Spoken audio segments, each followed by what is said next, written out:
O anak, anong nangyari sa'yo?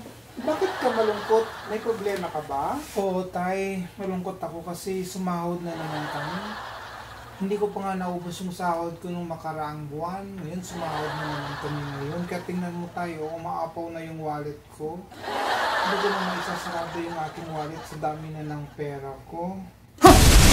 Oh, edi dapat masaya ka kasi umaapaw yung yung pera mo anak. Tama ba yung narinig ko? Umaapaw yung pera niya? Makautang mo? O sige anak, bukas lalabas tayo para magkape tayo sa mamahaling kapihan para mabawasan yung pera mong umaapaw sa iyong wallet. Tay naman, yun nga ang problema ko kung paano ko gagastusin itong pera ko sa dami na niya. O sige anak, pahinga ka muna.